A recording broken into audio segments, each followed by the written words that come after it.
Today on NBA 2K25, I'll be going over some players who you need to trade for in your franchise modes. These players usually progress really well and are pretty easy to trade for, all things considered. I've been doing a lot of test simulations over the last week or so as I've been working on my settings and sliders, and these players have popped out to me as guys who have developed very nicely. Of course, I've already made a big video detailing my rosters, my settings, and my sliders for MyNBA Franchise Mode this year to try to give the most realistic and immersive form of player progression to where it's unpredictable, exciting, and changes in every different MyNBA save that you do. And we will be using my custom rosters here today, so there will be some players with slightly different ratings if you use the base rosters. If you'd like to download them, it is called Best MyNBA Roster in all caps. The team we're going to use for this exercise is going to be the Utah Jazz. I feel like they're a good pick. They're not a horrible team. They've got some assets in terms of draft picks we can trade, but I think we'll be able to get really good value for most of our deals. And again, we're not looking for any of these good players. Nobody on our list is higher than a 79 overall, so that just goes to show how deep we are digging. And that starts with Josh Giddey. Say what you want about him, but he's really good in 2K simulation. He's kind of the jack of all trades because he can shoot a little, he can defend a little, he can pass a little. Maybe not the case in real life, at least not last year. But I feel like jack of all trades players develop really well in this game. The Bulls won a lot for him, particularly Lauri Markkanen, but I was able to come up with a deal without trading Markkanen. We'll send John Collins, Bryce Sensabaugh, and a first rounder. So of these 6 or 7 test simulations I've done, we're going to go over the best case scenario for all the players we go over today. For Giddey, as you can see, he averaged 27 and 6 in this most recent season, third-team All-NBA. He always plays above his overall rating, which is the number one thing I was looking for.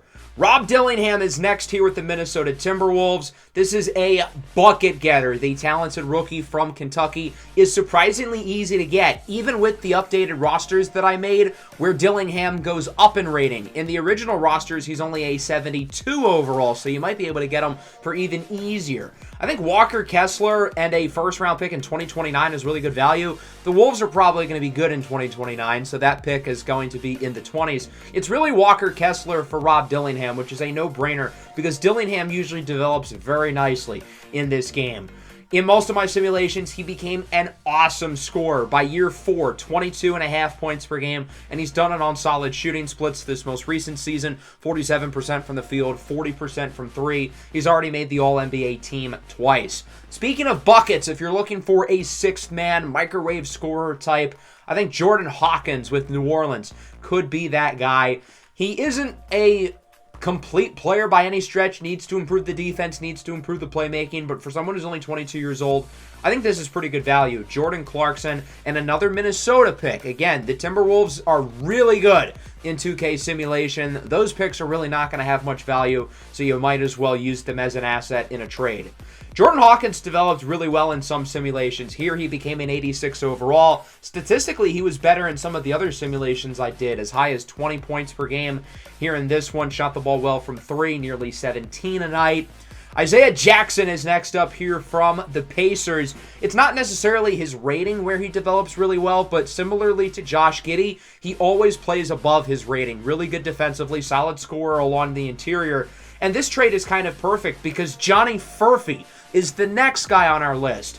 The rookie from Kansas is a knockdown shooter, good athlete with some playmaking and defensive upside. The one problem is that we would be trading away Isaiah Collier here, something that I don't really want to do. Collier was actually on my short list of players who made sense for this video, but I feel like it's worth it because we're getting 2 really good players for 1. I don't want to deal Isaiah Collier, and if you can find a way to get those 2 without trading a player of his caliber, then power to you.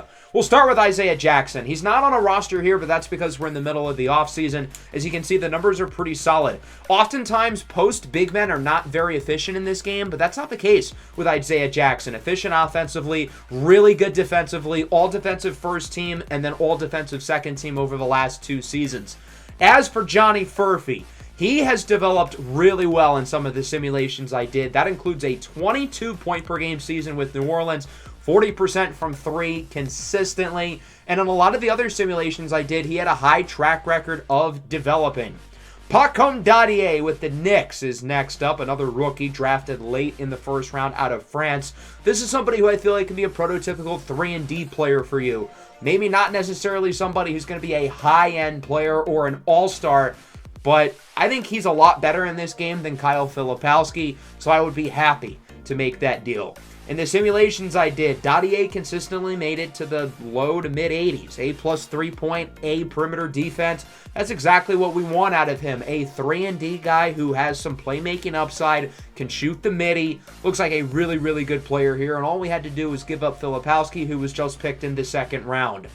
Jeremy Sochan with the Spurs is up next. Similarly to Josh Giddey and Isaiah Jackson, Sochan is a guy who's always been good in 2K simulation, and that's because, again, he's a jack of all trades, which I feel like in real life, players like him and Giddey are kind of not really good at any particular skill, which is kind of a bad thing. But in 2K, it's a good thing because progression is a lot more linear.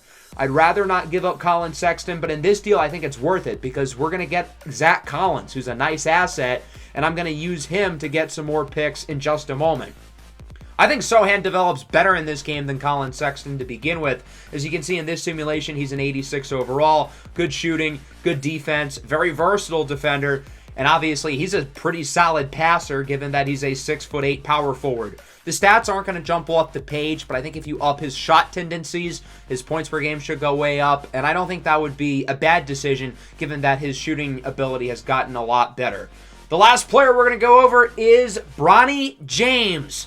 Yes, Bronny is legitimately good in 2K simulation. He's only a 69 overall, but he develops really well. Now, unfortunately, the Lakers want a lot for him, so we're going to big brain this. The Kings are willing to give us 2 first-round picks for Zach Collins, who we got as a throw-in in the deal for Jeremy Sochan just a minute ago. We're going to use one of those first-rounders and Jeremiah Robinson-Earl to get the job done. Bronny's not going to make an impact early, but he develops into a really good 3-and-D player. In this simulation, he's an 83 overall. I have had more success with him in terms of ratings in other simulations, so this is pretty consistent for him. Good playmaker as well. Somebody who fills up the stat sheet, averages around 10, 5, and 5 on decent splits. It took a little bit for him to get going here. His shooting splits with the Lakers were kind of rough, but once he joined a new team, he did a lot better. So we were able to get those 8 players without trading away Lauri Markkanen, Keontae George, Taylor Hendricks, or Cody Williams, the 4 most valuable long-term players for the Jazz. We did give up a few first-rounders, but most of their non-valuable picks, specifically the Minnesota first-rounders, but otherwise, we were able to keep most of their high-end draft picks and their 4 best long-term players. So that just goes to show how easy it is to get some of these guys and how well they usually develop. That'll wrap up the episode. I hope you guys enjoyed it. I hope this one helped you out a little bit. Make sure to leave a like and subscribe to the channel if you are new. Peace out.